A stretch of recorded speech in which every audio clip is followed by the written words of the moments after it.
You're listening to CFRN, a community of believers who trade for a living. To learn more about who we are, what we do, and how we do it, call toll-free 1-866-928-3310, and we'll send you out a no-obligation information kit absolutely free. 866-928-3310. The CFRN Emini Futures Cast is now on Stitcher. Listen to us on your iPhone, Android phones, BlackBerry, and WebOS phones. Stitcher is smart radio for your phone. Find it in your app store or at Stitcher.com. Stitcher Smart Radio, the smarter way to listen to radio.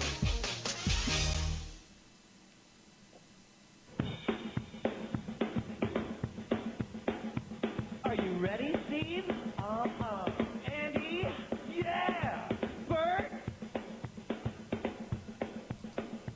Well, all right, fellas. Let's go!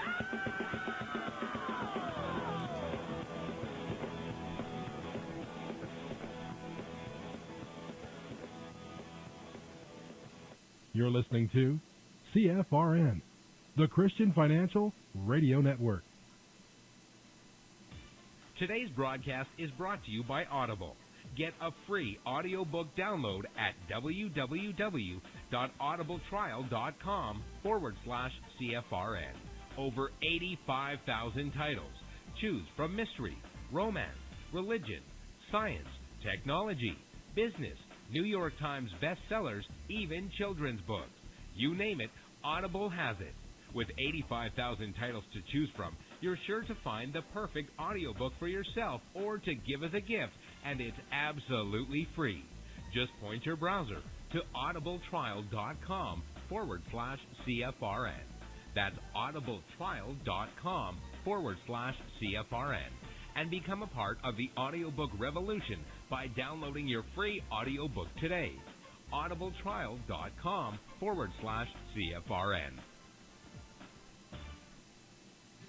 Hey, trader, want to get rich quick? Well, good luck with that. If, on the other hand, you actually want to learn how to trade, the place to be is www.cfrn.net. Tune in Monday through Friday, 9 a.m. Eastern for our daily devotional, and then spend the next 3 hours learning how it's done from professional traders who actually trade for a living. That's www.cfrn.net. Every trading day from 9 a.m. to 1 p.m. Eastern. CFRN, a community of believers who trade for a living.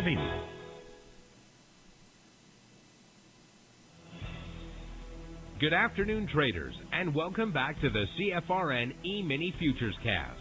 This is the daily broadcast of Indeterminate Length, where we discuss all things Emini, along with some really big ideas on the finer points of trading gold, bonds, crude, sugar, the euro, and even T-bills. Joining us today from our studios in Boston, Mr. Michael Borth. From our trading desk in Chicago, Mr. Burton Schlichter. Now, to get things started, let's go to our host and founder in Studio A, overlooking South Mountain, America's largest city park. Here's Dwayne. Hey, good afternoon. Welcome back. Today, let's try Monday, 9th day of May, 2015. That work for you? That'll work for me. Let's put up a chart. Free as you please. There we go. Now you got it. All right, let's go take a look at the numbers. As I was saying, hope you had a great weekend. Let's take a look at the cash markets first. The Dow's up 80 points. NASDAQ is up 15 points. The S&P 500 is up almost a point. And the Russell 2000 is up 2.5 points. Little different story with commodities. Crude oil down $1.11. That's 2.5%. And gold down $28.70. That's well over 2%. Moving to Asia, the Nikkei up 109. Shanghai, the Nikkei actually is green today. This could be the first day in 5 days. Not positive, but I think it could be. All right. Nikkei up 109 points. Just had to say that one more time. Shanghai down 80. Hang Seng up 46. And European markets, the DAX showing positive 110 points. That's a little over 1%. FTSE down 10. And the CAC 40 up 21 points.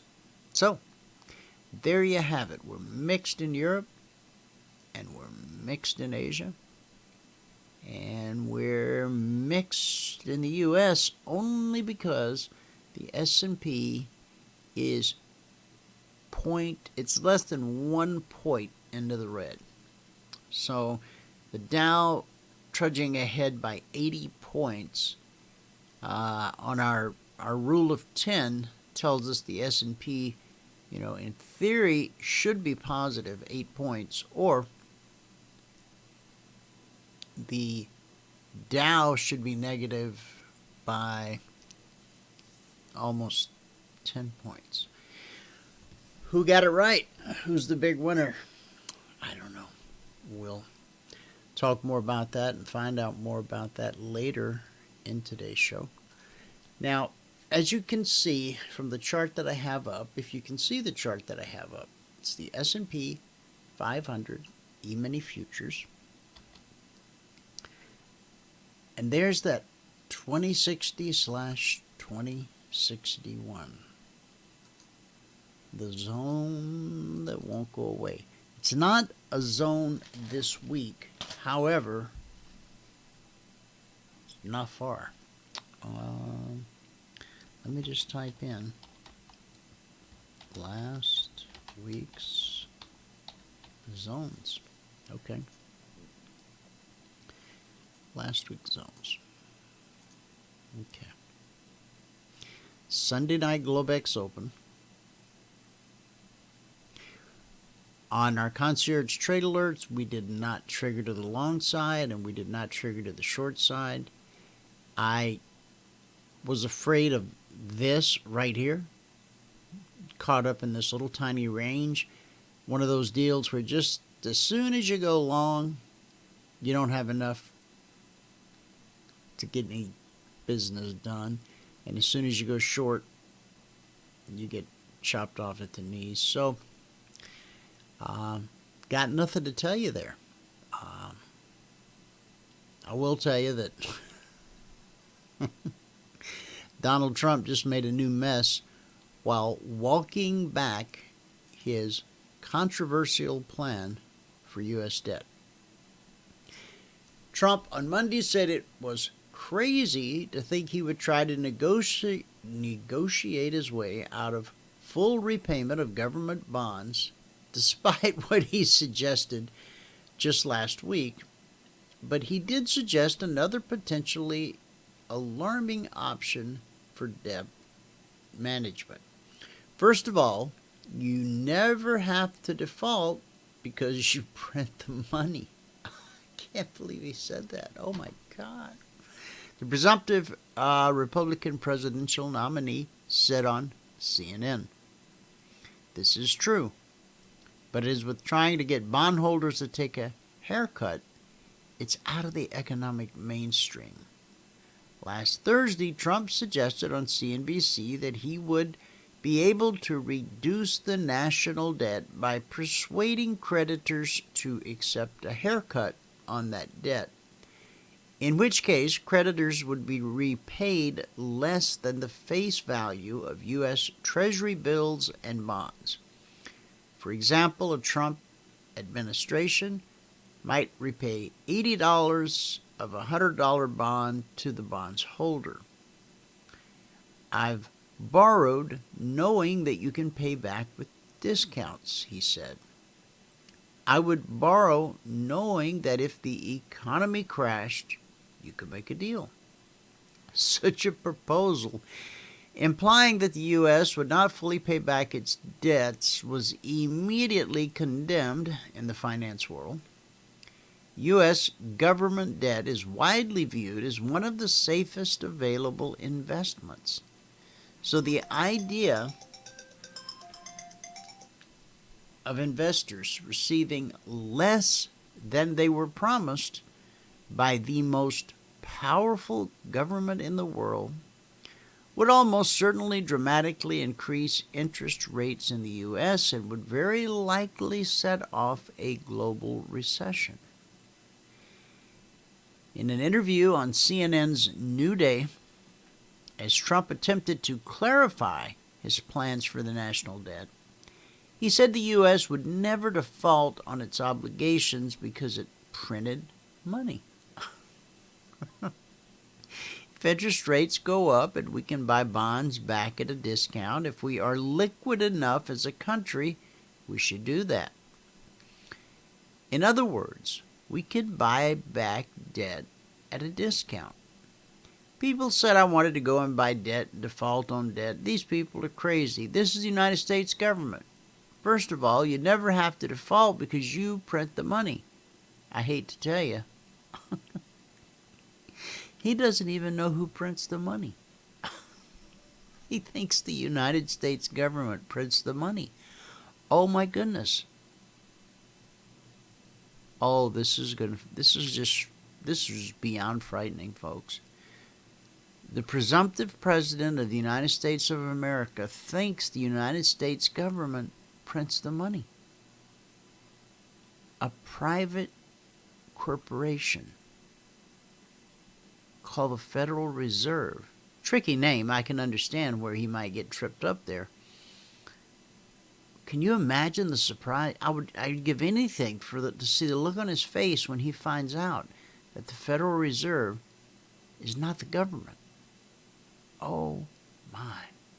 Trump started out his answer by claiming that he never intended to offer creditors an actual haircut, but instead to have the government purchase a large amount of debt in the event of a crash in U.S. debt prices.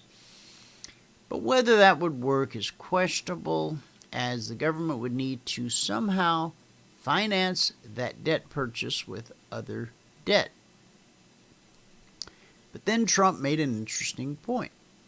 One of the ways in which government debt is very different from privately held debt is that governments that control their own currencies, such as the U.S. government and the U.S. dollar, have the power to print money at will. The Federal Reserve, through its open market operations of buying and selling U.S. Treasury debt, has the ability to increase the overall monetary base. It can print money. Yes, but it's not the government. And when they print money and loan it to us, we go further in debt. This man wants to pay debt with debt. Indeed, through programs like quantitative easing, it has done so somewhat extensively during the past several years. Yes, Donald, that's why we're in so much trouble. Printing money to relieve the national debt, however, would probably be disastrous. You think? It would most likely precipitate a huge amount of inflation, causing prices to rise very quickly and wreaking havoc on the economy. In 2013, Neil Irwin laid out several problems with paying debt by printing money and causing inflation. In the Washington Post, he noted that the cost of social insurance programs like Medicare and Social Security, the biggest projected drivers of future deficits, could not be inflated away. But for each of those programs, inflation wouldn't solve the government's financial problems, it would make them worse. To put it in the technical language, they are real obligations, not nominal obligations. In other words, if the Fed becomes feckless and allows double-digit inflation to take root, the cost of medical care will rise by double digits too, or even faster if the pattern of recent decades holds up. Social Security payments are indexed to inflation. That policy could be changed, but any politician who tried to free Social Security, particularly at a time of high inflation, would surely find gray-haired armies of angry seniors at their office making their dissatisfaction known. So Trump's observation that it's theoretically possible for the government to avoid default by printing money is technically true, but any actual implementation of that plan would likely be as big of a mess as his initial plan of offering an overt haircut to creditors. And yet, nowhere does he bring up the point that printing the money creates more debt. Interest that we have to pay the Federal Reserve. As Woodrow Wilson said, I have unwittingly destroyed my country. And now we have a president, a presumptive president, who doesn't even understand what that really means. That's very, very scary. And what's even scarier is it's either his plan or her plan. Wow. Talk about being between a rock and a hard place. I don't know. I'm at an absolute catastrophic loss for words as to how to even put this into perspective. It's beyond any ludicrous thing I have ever seen or heard. Dr. Seuss couldn't even write this, I don't think. Or Walt Disney. I don't know. You and I got to live it out. We got to see it through. Here we go, Michael. If you're ready, we'll take a look at the live trading room this morning and see everything that happened. And I am ready. Here we go.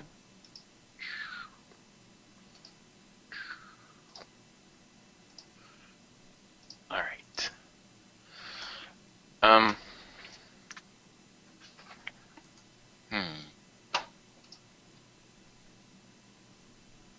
Okay, you guys have my charts. Let me bring up my other thing here.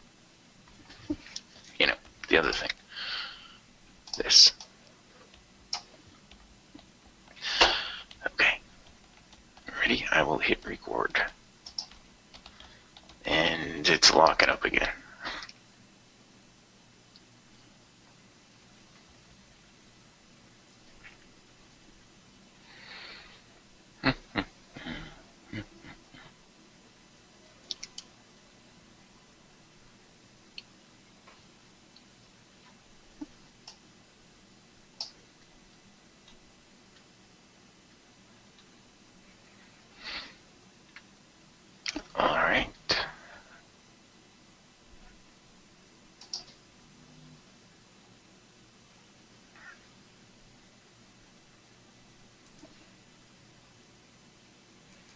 you need some help? Can you hear me? There we go. Okay. When I hit record, like the first day of the week, it just sits there for a minute. But I'm good now. I'm good. It just started recording. All right. So, good afternoon, everyone. Today is Monday, the 9th day of May, 2016. Yeah. Today in the live trading room, we made 8 ticks in the euro, 8 ticks in the YM, 11 ticks on crude, 6 ticks on gold. Today, it took us 61 minutes and 7 trades to get to $100 a contract, and we took a total of 14 trades. Okay, so I think I figured out we were up $260 a contract this morning.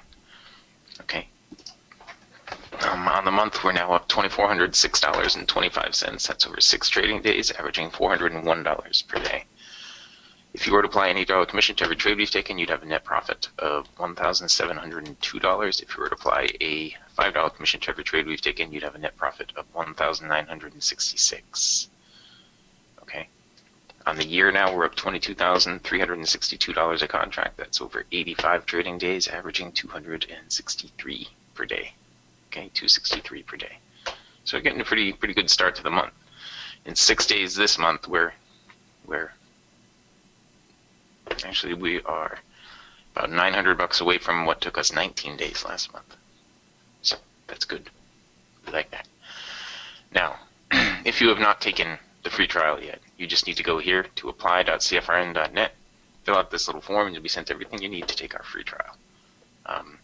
You can also go to the home page at cfrn.net in the right-hand column where it says register for a free trial. Put in your name, put in your email, click on register for a free trial. When you do that, you'll be sent a confirmation link.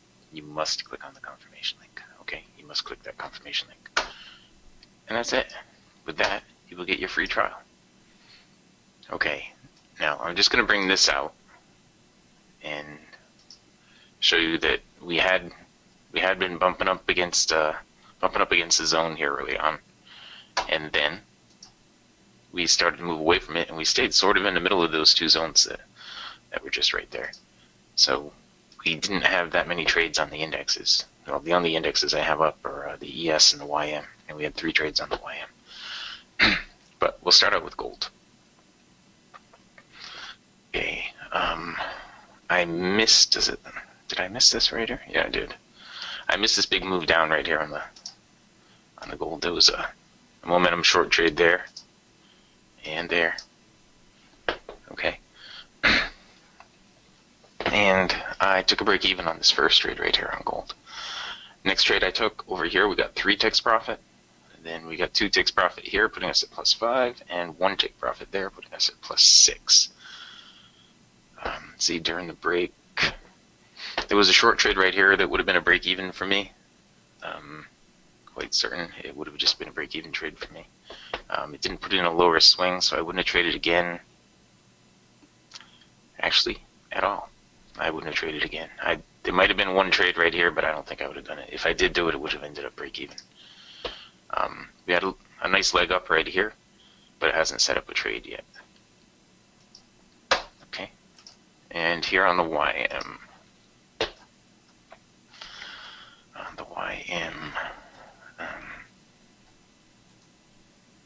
All right. On the YM. Here we go. We took this trade right in here. We had a break even on that one. And on this one right here, we got 2 ticks profit, putting us at +2. Then here we got 6 ticks profit, putting us at +8. Okay. Oh, look, there was one more trade. I got to add one more trade to the list. We had another break-even trade right in there. Then during the break, a whole bunch of sideways action. Then finally, it started to trend again, and just like that, it undid the trend. There was one long trade right here, if it were trending, that you could have taken, but it wasn't trending. So there really wasn't anything you could do there during the break. Crude oil. Crude oil is supposed to be going down right now. Down. Down. Down, doobie, doo, down, down. Sorry. Bobby Vinton there.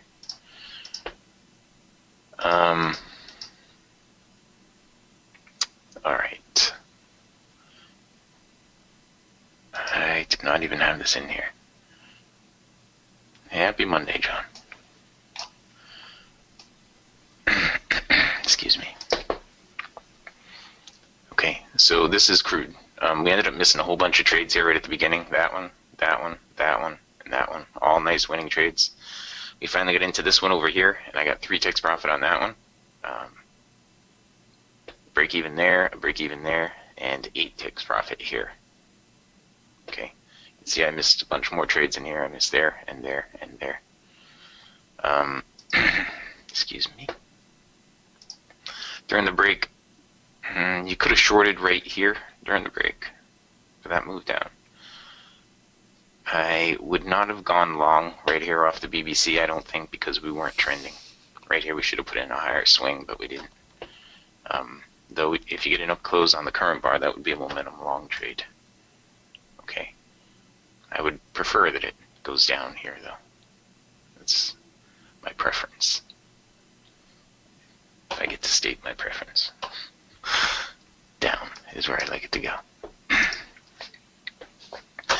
Alright, soybeans. Soybeans, our first trade of the day on soybeans was right here, and we stopped out minus 8 ticks, and then once we saw the trend had moved down, we just jumped in on the short right there and got our 8 ticks back. I missed a trade there and there. Yes, we needed to go down, Tim. And that was it on soybeans. We ended up break even. Okay, on the euro, we had... No, we missed a few trades in here. There. We got this one. Why didn't I look at this? Oh, because it was going into dynamic support. Right here on the euro, we picked up 2 ticks profit on that, and 6 ticks profit over here, getting us up to plus 8. And that is what we did with all that stuff. Alright, so that was my morning. Okay. Now, again, if you have not taken our free trial, you can go here to CFRN.net in the right-hand column. Put in your name, put in your email, click on register for a free trial. When you do that, you'll be sent a confirmation link. You must click the confirmation link. You can also go here to apply.cfrn.net and just fill out this form. Okay. To recap, we made 8 ticks on the euro. We made 8 ticks on the YM. We made 11 ticks on crude and 6 ticks on gold. Took us 61 minutes and 7 trades to get to our goal for the day, and we took a total of 14 trades. So on the day, we're up $260 a contract. Overall, on the month, we're up $2,406. That's over 6 trading days, averaging $401 a day. On the year, we're up $22,362. That is over 85 trading days, averaging $263 per day. Did I say that already? On the month, we're up averaging $401 a day, and on the year, we're averaging $263 a day. Okay. Yeah. So that's that.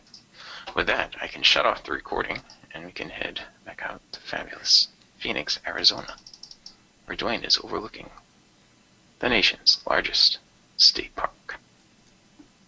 I believe. City park. Is it the nation's largest state park, or just Arizona's largest state park? America's largest. It is America's largest city park. America's. Okay, largest city park. That is where Dwayne is right now. Yep. Sitting in his office, enjoying the view of America's largest city park. So that was quite a short recap there. What happened? Was it? I had 14 trades. Actually, I had 15 trades. Let me fix that. I gotta fix that in the spreadsheet. John, you gotta fix it in the spreadsheet. We had one more trade. 15. Okay. That just changes these numbers over here.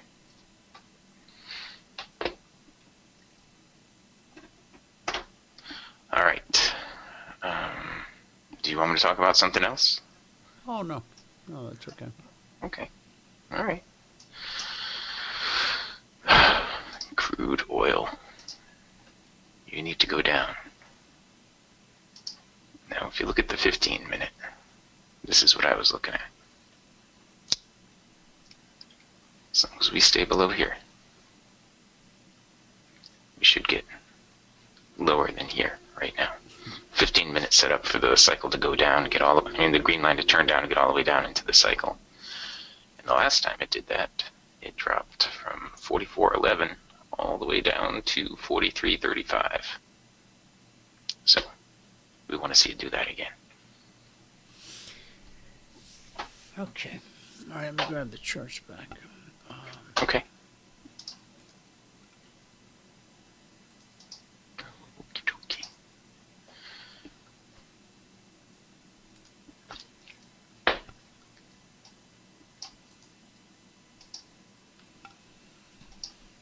Okay.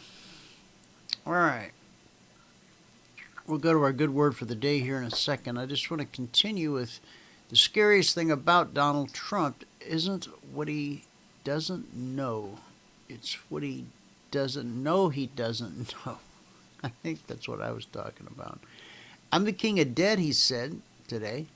I understand debt probably better than anybody. He said this as part of his recent musings about the American public debt.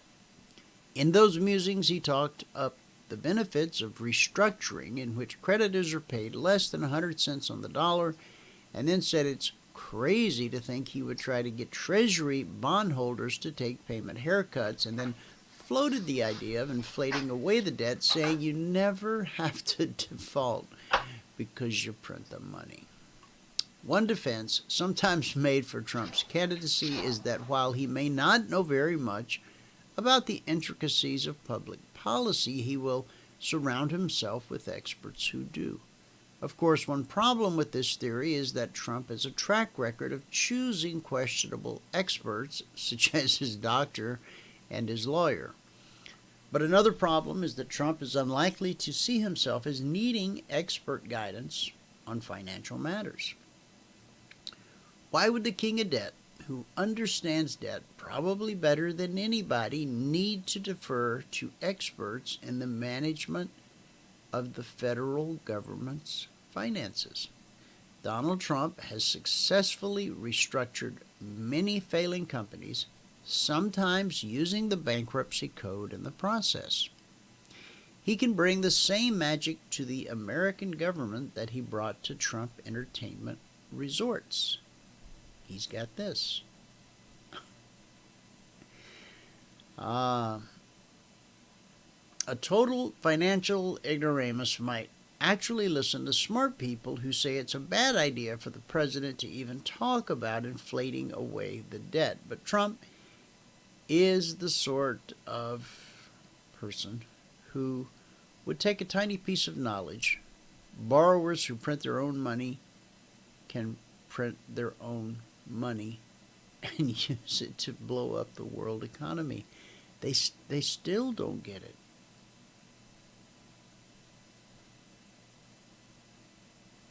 See, borrowers who print their own money can print their own money and use it to blow up the world economy. But that's what nobody gets. The United States Treasury doesn't print money. Federal Reserve does. Who cashes your IRS check? Federal Reserve, not the Treasury. It's gone beyond ludicrous, and no one seems to understand. So, what are you going to do? I don't know. Not much you can do, I guess. Stand by and watch it happen. It's like a really bad train wreck. Heavens to Betsy. Okay. All right, let's go to our good word for the day.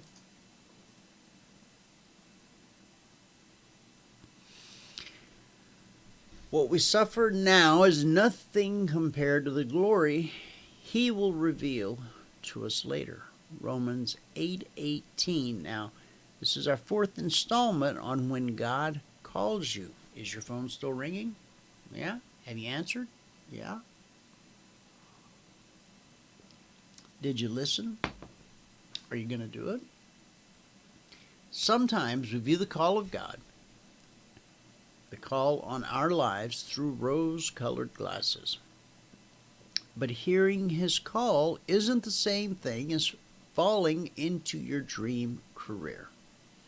When God called Jeremiah to preach to a people who refused to listen, he cried so much he became known as the weeping prophet. Our first response to a God-sized assignment is generally fear. Henry Blackaby writes, "Some people say, God will never ask me to do something I can't do. I've come to the place in my life that if the assignment I sense God giving me is something I know I can handle, I know it's probably not from God. The kind of assignments that God gives in the Bible are always God-sized assignments. They're beyond what people can do because He wants to demonstrate His nature, His strength, and His kindness to a watching world. Saying yes to God's call often means putting in hours of effort when you'd rather not. And it doesn't always reward you with the kind of recognition you'd hoped for. People may disapprove of what you're doing and try to block you. For sure, it'll involve trial and error and a few false starts.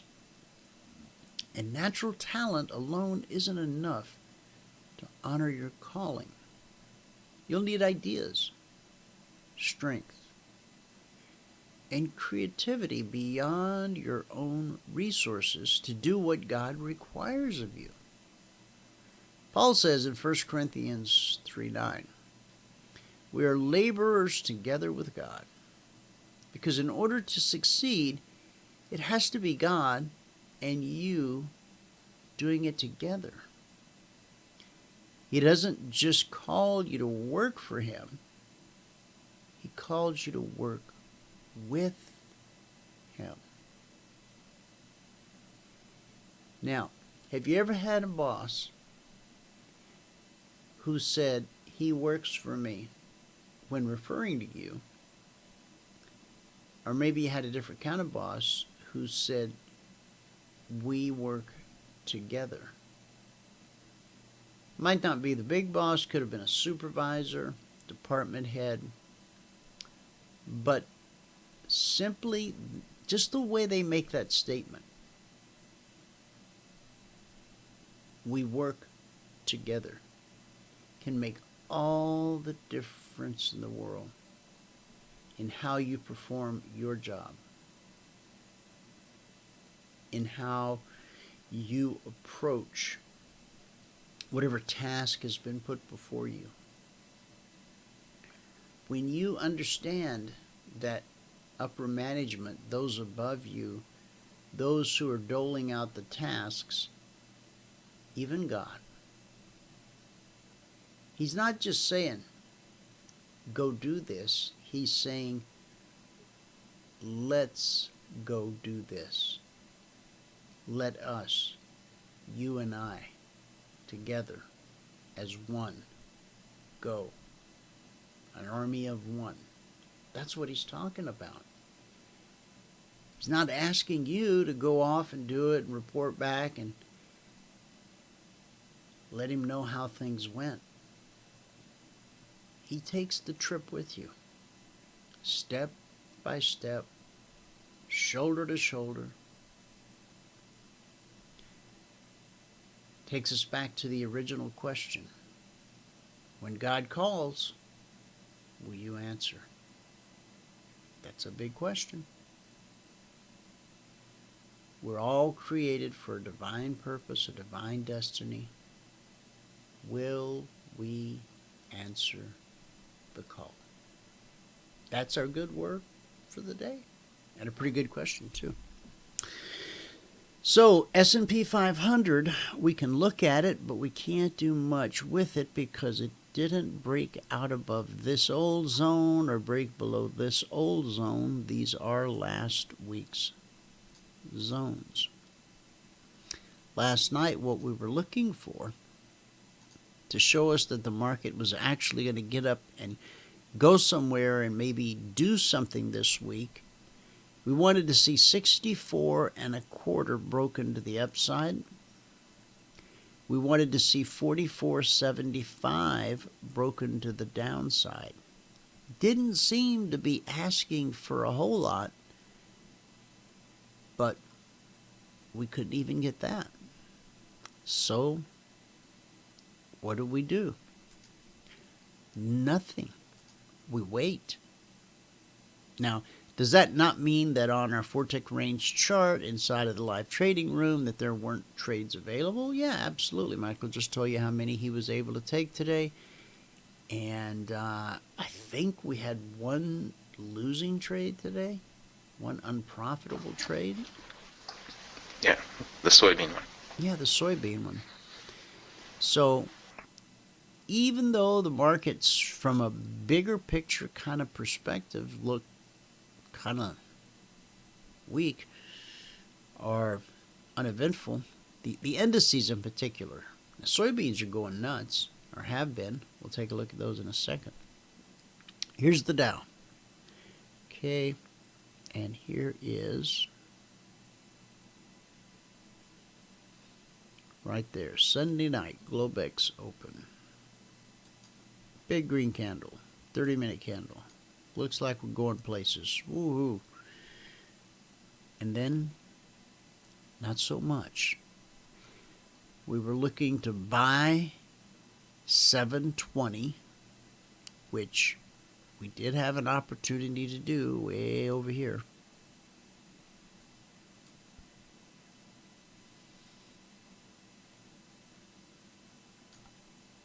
And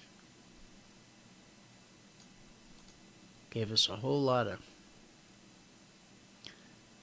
there's a 6-point move and a 7-point move, and it's like a market that can't get out of its own way.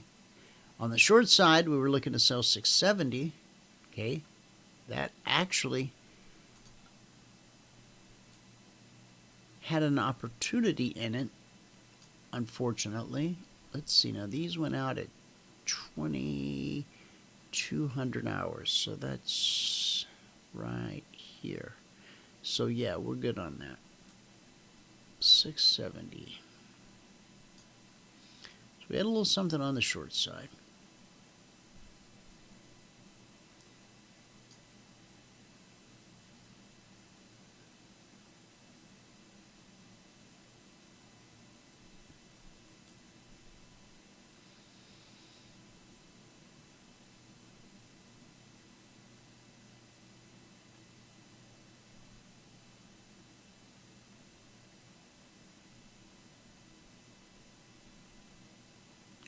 Heavens to Betsy.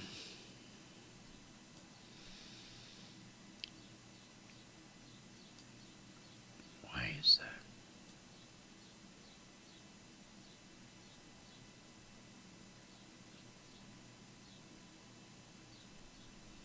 Sometimes it just drops into place, and well, other times it doesn't. So from 670, okay, we dropped to 642. So let's write her down. 17,670.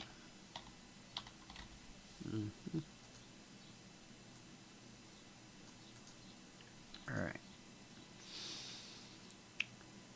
So that gave us a total of 28 points. Now on the Dow, you need 20 points at $5 a point. Gives you $100 per contract per day. That's what you're looking to do, is trade the blueprint. Now, this move down took us to 47. So, no, this wasn't 20, this was 28.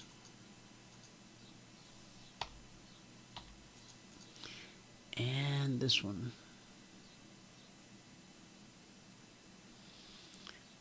Let's see. From 70 to 50 would be 23. Yeah, that's correct. And then we have this run up here, which sets up a very uncomfortable position for taking a short. You know, is it the biggest drop of the day? Yeah. Is there anything we can do with it, do about it? Not much.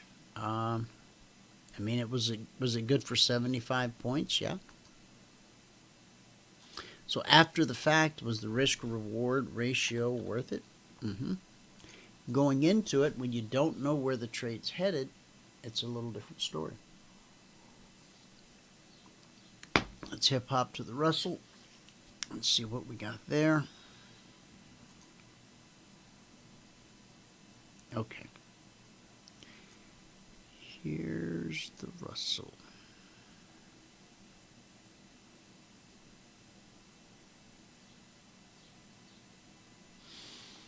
You know, sometimes this thing disconnects and reconnects. Let's make sure we got a connection. It says it's connected, but I'm not always convinced. Alright, now we'll connect it.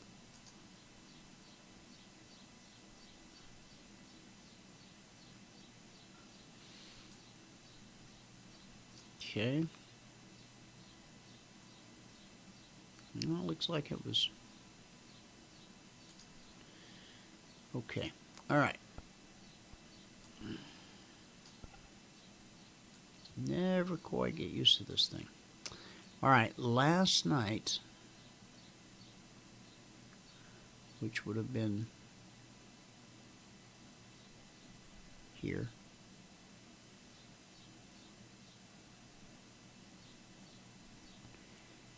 $1,800, yeah.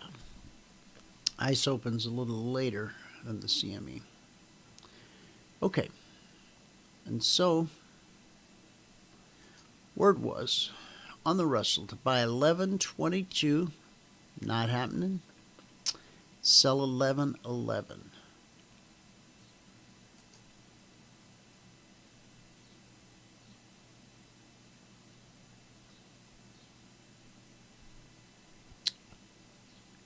We get a swing low here of 1109. I'm telling you, these indices have just been, I have no words for them. This market has got to come out of this. I don't even have a name for what it's in right now with these indices. But we'll go over here and we'll take a look at crude oil.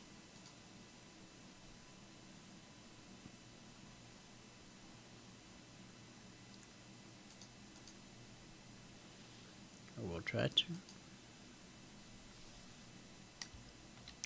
Oh, that's right. We got crude set up over here. There it is. Now let's go to a market that makes a little sense, I guess. This was last night's Globex Open. Okay. And the idea behind crude last night was to buy 46.05, which, as you can see, didn't happen. And then the very simple thing, buy 45.40, well, that did happen.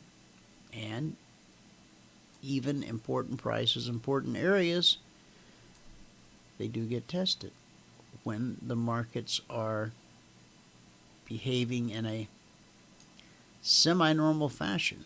So let's drop it down to 45.40.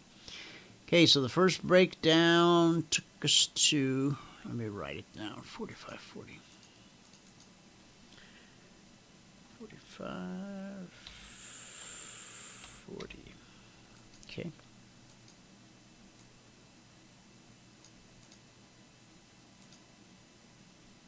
All right. All right, so we got down to 26. So that's 14. Now, is that enough to meet your goal for the day? It is. If you're trading the 2420 blueprint, you're looking for 10 ticks a day. This is, the market made $140 per contract available. Doesn't mean you got it all, but if you had a hard target of 10, you got that. Over here, we get some back and forth. Here we get a low of 31. That's good for 9. I know, 9 ticks. We drop here and we get a low of 45.12. That's a little better. And then we get this, and this is obviously what we were waiting for, 45.40 to 44.40. That's $1,000 per contract. 45.40, 44.40. Where are you? There you are.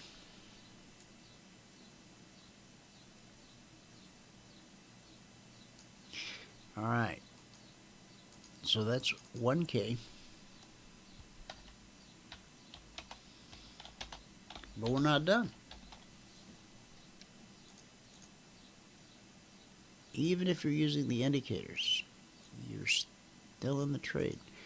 Now, 45.40, 44.40. How about 43.40?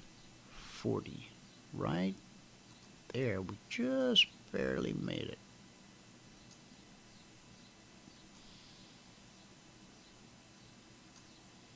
$43.40 it is.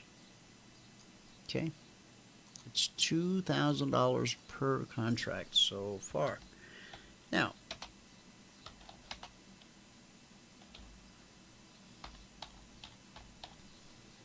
if we drop our indicators on there,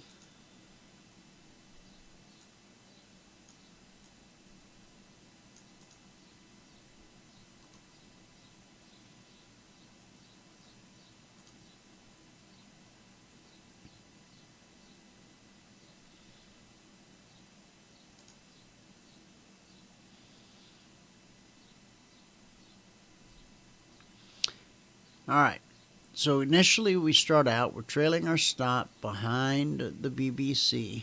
This gives us an opportunity to get moving. And then the step line is on the south side of the MA1. And then right here, it moves to the north side. So it's now on the north side. And here we get an up close, but we don't get an up close above the step line. What we want is we want the step line to be on the north side of the MA1, and then we want to see a bullish close above the MA1. And so using the indicator set and this trigger, you would in fact still be in this trade. Now, we also have a rule that says anytime you make $1,000 per contract on a trade in a day, just get out. And so twice you were told to just get out. Even though the indicators are indicating that you might have more left in this trade. So keep an eye on it. GCLM6, crude oil. Moving on to the NQ.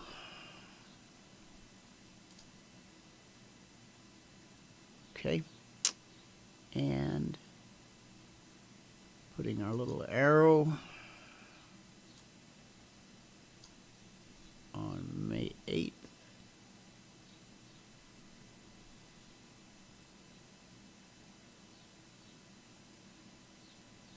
Gonna be right there.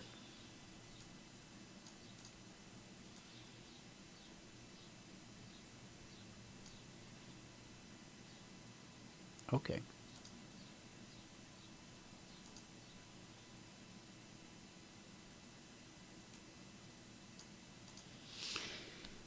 Here we go. On the NQ, we were looking to be buyers at 38 and sellers at 25. And again, we're back to the indices, okay?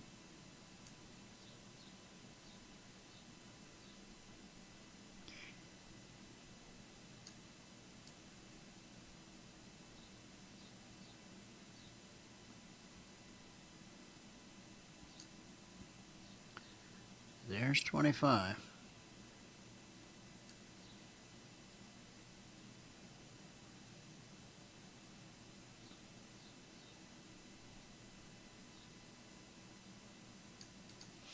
All right, swing low, 43.25. Down to 18. So that's 7.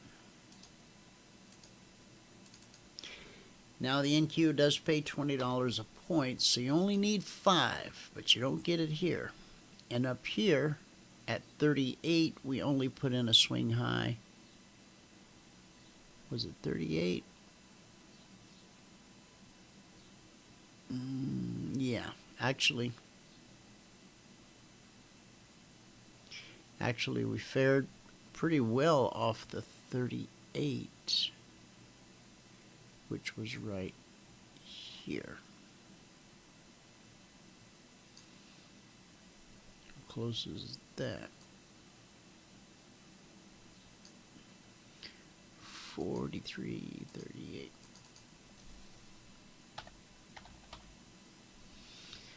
Okay. All right. Swing high off of 38. We got up to 47. So that's 9. Not bad. Certainly better than the S&P and the Dow handed us. Now here, see this swing high here, where you need to put your stop, it's just not. I mean, it did go from 38 to 52. So that's going to be 14. Yeah. 14 points in a market where you need 5. But the setup was just not good. This and this was a little more reasonable and a little more humble, but there was a payday. From 38 to 44, so we got 6, and then we got 5, so we got a 6, and we got a 7. Okay? All right. So after the NQ, we take a ride over to gold, which really got hammered. But that's okay, because we were on the right side of the hammer. That's all that matters.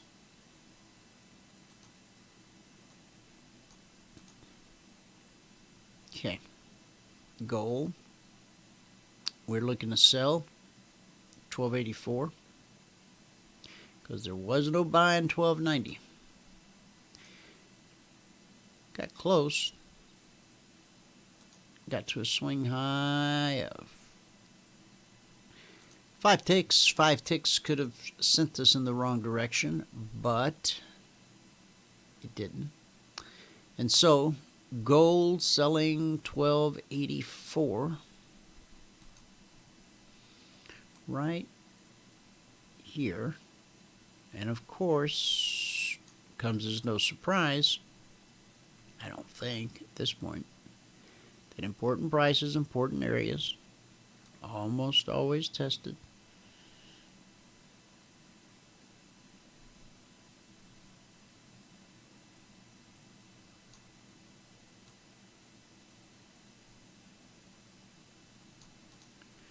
$12.84. Okay.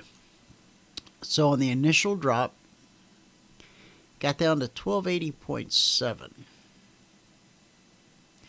So from 1284, let's write that down.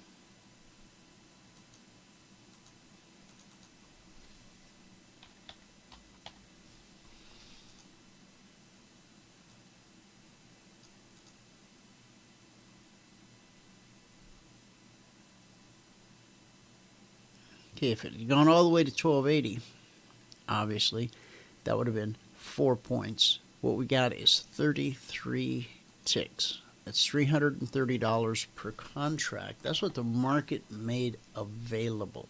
Okay? And then price gets back above the trigger. by 3 ticks. Okay. And then it begins the momentous drop.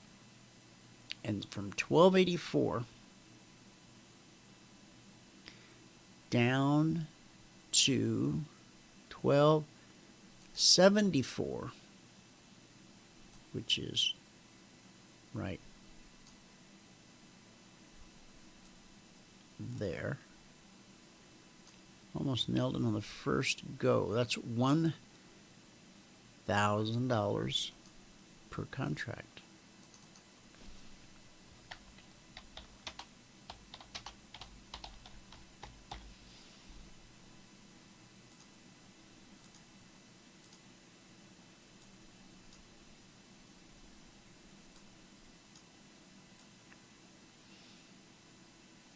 Now, if it had got down to 64, what would that have meant?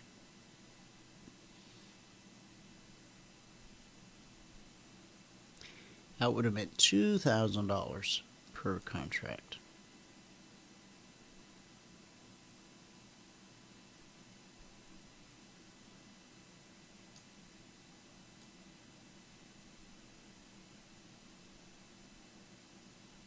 And there it is. And it actually traded through it by a tick. So on crude oil, we did over $1,000 per contract. We did over $2,000 per contract. And on gold, we did over $2,000 per contract.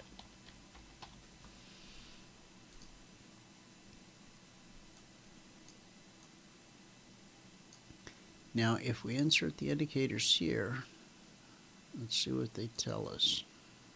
Do we stay or do we go?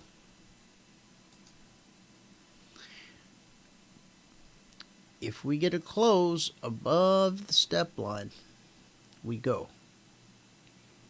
If, in fact, this just becomes another leg down, we stay.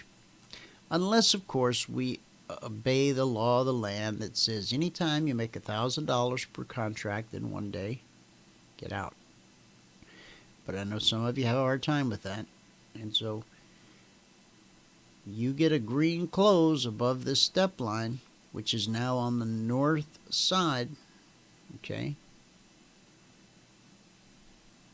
What are you going to do? You have to get out.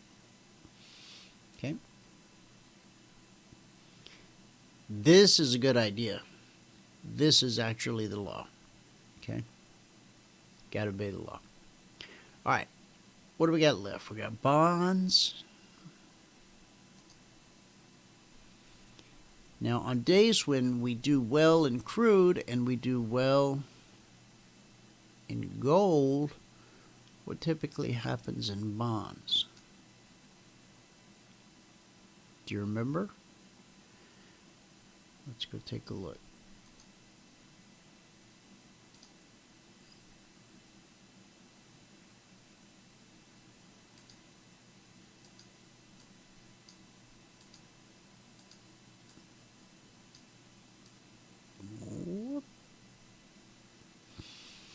All right, let's go find Sunday night.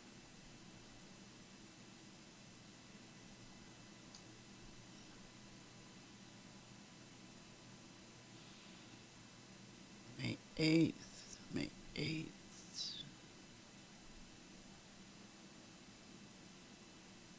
I'm going to have to move this here so that we can bring this here when the bonds opened for trading. All right, once the bonds open for trading, we were looking to buy 165.18, which didn't happen until way up here. In fact, we're currently trading 165.17, so we need to be a tick above that. All right, and we got to a swing high of 21. Now, that's 4 ticks, okay? Not a lot, but at $31.25 per tick, that's $125 per contract. So with bonds, if you're trading the 2420 blueprint, 3 ticks, 4 ticks will actually get you, well, 3 ticks will get you $90 and change. 4 ticks is $125. Okay. Now, bonds, not the simplest market in the world to trade. So don't let their quiet nature fool you. And on the sell side, we were looking for 164.12, and that did not come into play. Last but not least, we'll take a look at soybeans. Soybeans opened right there on that green candle.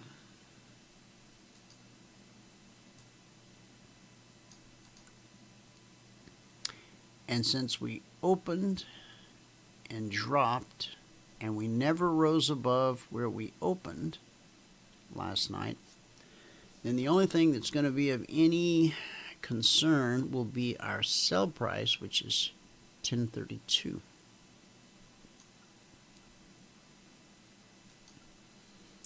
And that's right here.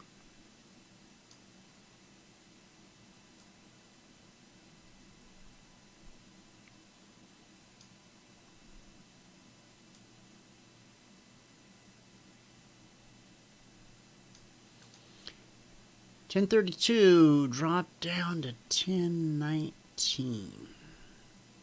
So that's going to be 19 and 13. Yep, that's 13 points at $50 per point.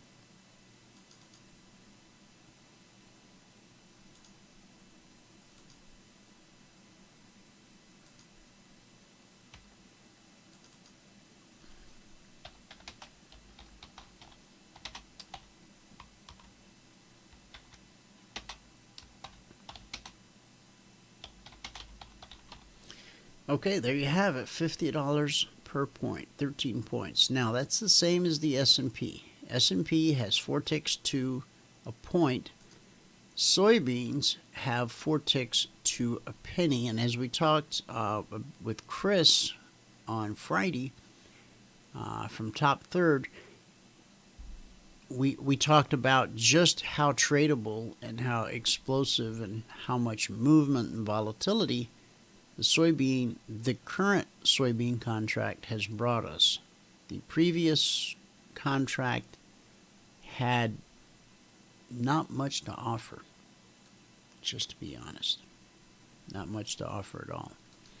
So 13 points, $50 per point.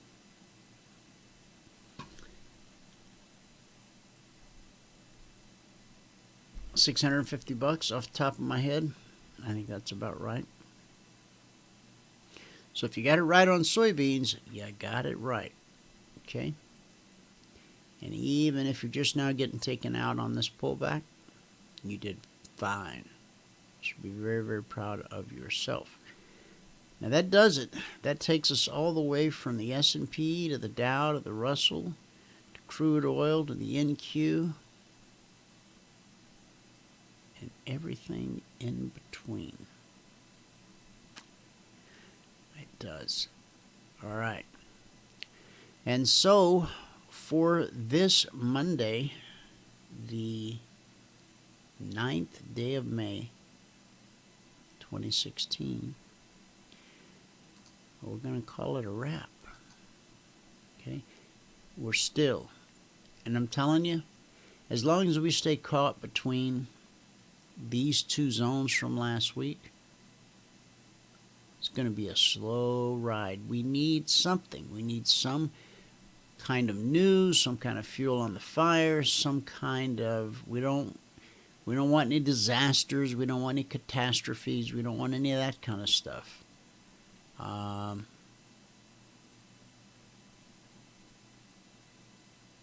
Something good, something positive, something noble, something true. How about that? We'll settle for that. All right? All right, guys, listen, thanks so much for tuning in today. Whoever you are, wherever you are, May God continue to richly bless you with His mercy and with His grace. And I'll see you at the bell. Take care.